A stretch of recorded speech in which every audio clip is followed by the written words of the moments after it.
Okay, so Oz, what are we going to start with? Oh, let's talk about the Apple. The recently launched. I think everybody's been getting the new sorry, the iPhone 15. Oh, the Apple A17 Pro. Yeah. Okay, what's up with that? Because right now it's the only thing I know is that there's hardware ray tracing. That's about it. Yeah. So apparently the new A chips A17 Pro, they actually has like up to 10% of a single CPU core processing speed. So what does that mean in the big picture? In the big picture, that means it's actually quite huge, whereby you're getting getting so much computer power to run just a mobile phone itself. And ideally, you could like slowly add in more stuff, play games on the go, like higher resolutions, or probably in the future we get AAA title games in mobile. Yeah, so for me as a Apple user, what the A17 means, it just gives me a look into the future for the newer M chips, Oh yeah. Yeah, because everything just trickles upwards to the M chips. For sure. Yeah. I think what they're coming up with, the processing speed for Apple, is actually great. But I don't know, it's kind of like the chassis, they're not changing to something new. Okay, although there's like the Type-C, and then there's difference between the USB-C 2.0, the normal, and on the Pro we have a USB 3.0. Yeah. So that actually does a lot of difference regarding like charging speed, data transfer. Yeah, because I think for the normal the normal iPhone 15, right? Because normal iPhone 15 for normal consumers. Yeah. And you're not gonna have them like transfer out their 4K files every day and all that, do all the funky stuff compared to pro users who need that speed. Yep. Yeah, so I think just USB 2 just for charging is totally fine. That's true. Yeah, but it's just like 10, you're saying it's just 10% of the Intel, right? It's basically up to one single core of the CPU. I mean, okay, but what is important, like multi-threaded core, just single core, or does like having a single core performance like equate to like it's 16 core performance because they all work together? Because some programs, older programs, they use more a single core compared to like other programs where they use multiple cores to actually try to run faster. Yeah. As long as we are moving on, the technologies going up, I think multi-core will be more important in the near future. But I wouldn't say right now as a mobile user, single core is actually pretty great on its own already. Okay, so for example, like the upcoming like CS:GO, you got your CS:GO 2? Yeah, the CS:GO 2 games, or like a Valorant where it's more CPU intensive. Yep. Yeah.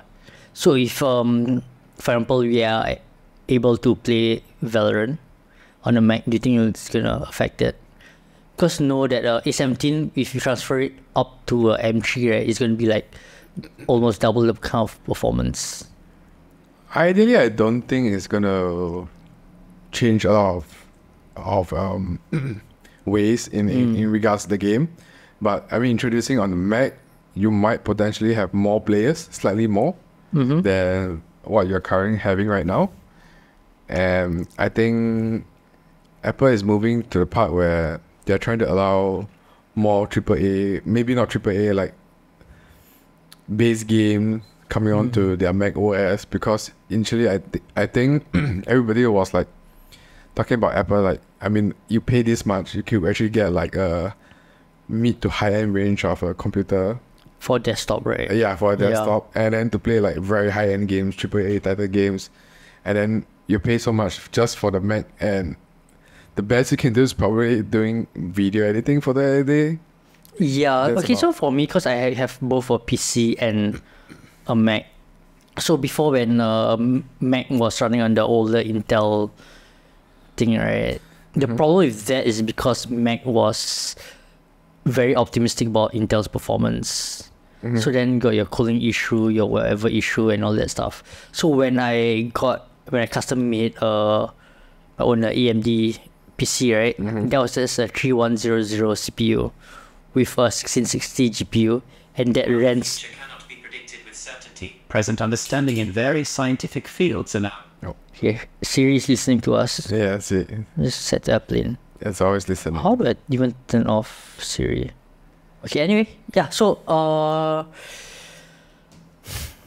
my AMD's my custom AMD PC, right, was running circles around it.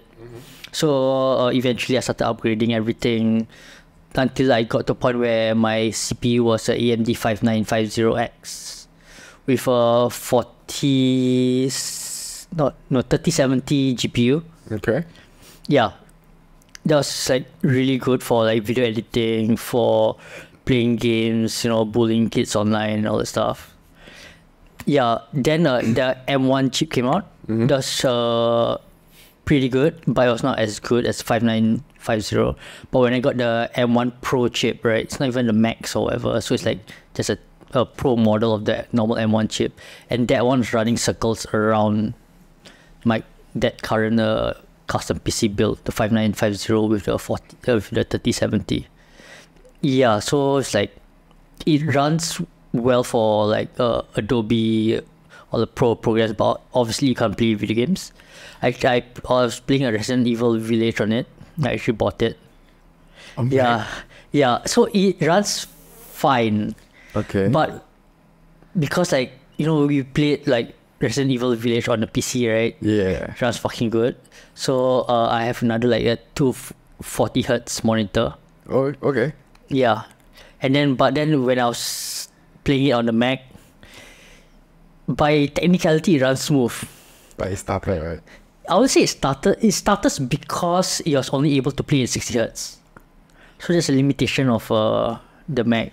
But let's games, say you were able to put like on a probably 144 hertz. Do you think so you were able to 144 run hertz, smoothly? right? It doesn't run smoothly on 144 hertz, yeah. So if you set it to like, a lower range, yeah, it runs totally fine. But if you maxing it out, right, it's going to be a problem. So that's where I feel like it's very tough to game on the Mac, because you got to spend a lot of money to even reach a Correct. normal performance of something else, yeah. And people can argue that as a laptop, a MacBook Pro laptop, right, it's really worth the money. That one I totally agree. It's like how much you get for just like $2,500. It's way more than how much you would spend on a Windows laptop. But if you want to compare the Apple like Studio, right, their desktop version, right, the PC wins hands down for sure. I can spend like $800 on a PC. It's going to run circles around the Apple Studio for sure. Yeah.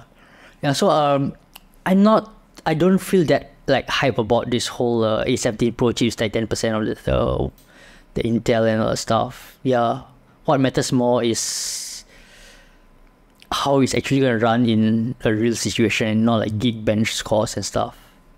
Yeah, so that is something I'm just going to look forward to.